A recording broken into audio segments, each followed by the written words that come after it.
Madam President, I rise today to urge the Senate to confirm the nomination of Sylvia Mathews Burwell to be Director of the Office of Management and Budget. I do so with great pride because Sylvia Burwell is from my home state of West Virginia, and I have been dear friends with her family for a long, long time. Her parents have been community leaders in Hinton, West Virginia for over half a century. Her father, Dr. William Mathews, is a longtime optometrist, and her mother, the Honorable Cleo Mathews, previously served as the mayor of Hinton as well as in a number of other public service positions, and I worked with Sylvia for many, many years as mayor when I was governor of the state, and she was quite competent, including 8 years on the State Board of Education, which she served as president of the Board of Education.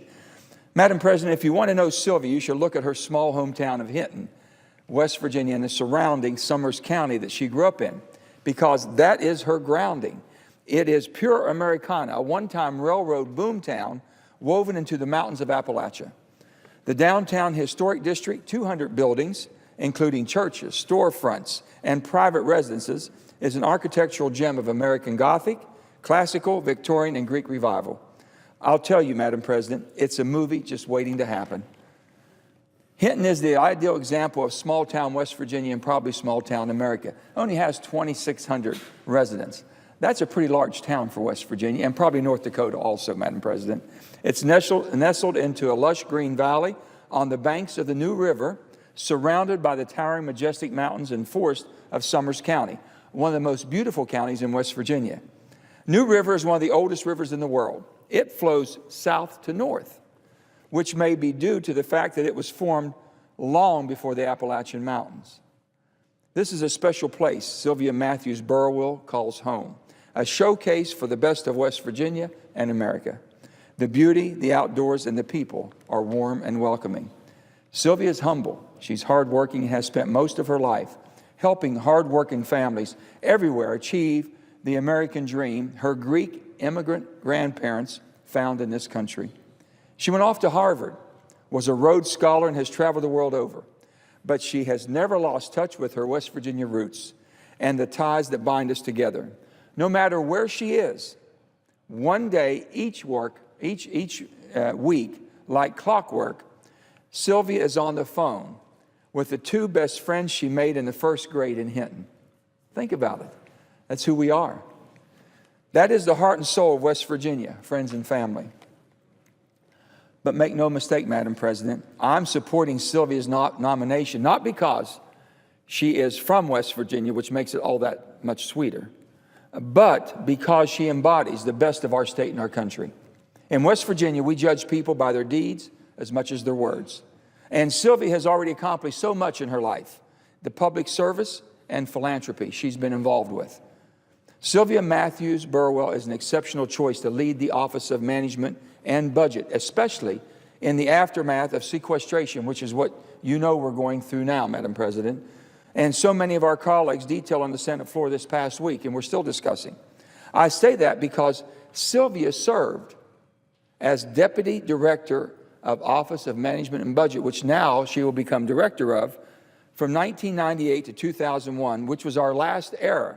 Think about the last time of fiscal responsibility when balanced deficit reduction gave us balanced federal budgets. The fiscal plan she and Erskine Bowles, that she worked with, put together, had we followed it to this day, had not changed, would have erased our national debt completely by now. Can you believe that? We would have been totally out of debt as a nation if we'd have followed the plan that was put forth back in 1996, 7, 8, and followed through after 2001. Sylvia was a key part of the Clinton White House team that reached across the aisle, negotiated those balanced budgets with the Republican Congress. And if you look closely at the numbers, you can see what an accomplishment it was to fix our finances in the 1990s. Prior to 1993, when Sylvia joined the Clinton administration, the United States had failed to balance its budget for 23 years. 23 years. By 1992, spending had risen to historic highs. I think we all know that story. And revenues had reached near historic lows, and we know that one too. It's exactly the dilemma we're in right now, compared to the size of the economy. In 1992, the federal budget deficit topped out at $290 billion. $290 billion. I think we're close to $17 trillion right now.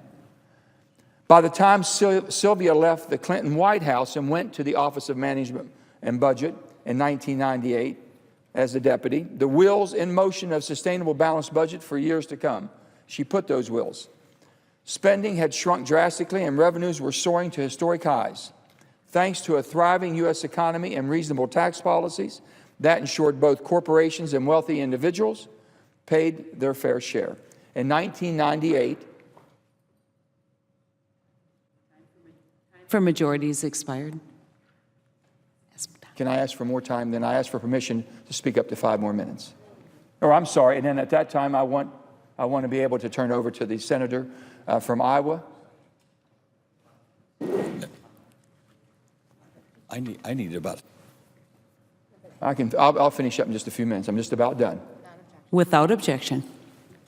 In 1998, Sylvia's last year in the White House, and the first year as OMB, the federal budget had a $69 billion surplus, the first surplus in generation.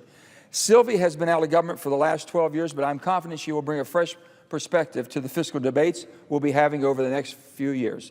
After serving in high-profile leadership positions, she has been well balanced, and she's done with the Bill and Melinda Gates Foundation. She's been their top person. I'm just confident that with Sylvia coming back into the reins, I would hope that all of my colleagues on the Republican side and my colleagues on the Democrat side will look at Sylvia as part of America, part of this great country, a product of who we are, and she'll do a great job because she has a track record of already doing it. With that, I would encourage all of my colleagues to please vote in support of Sylvia Mathews Burwell. Thank you, Madam Chairman.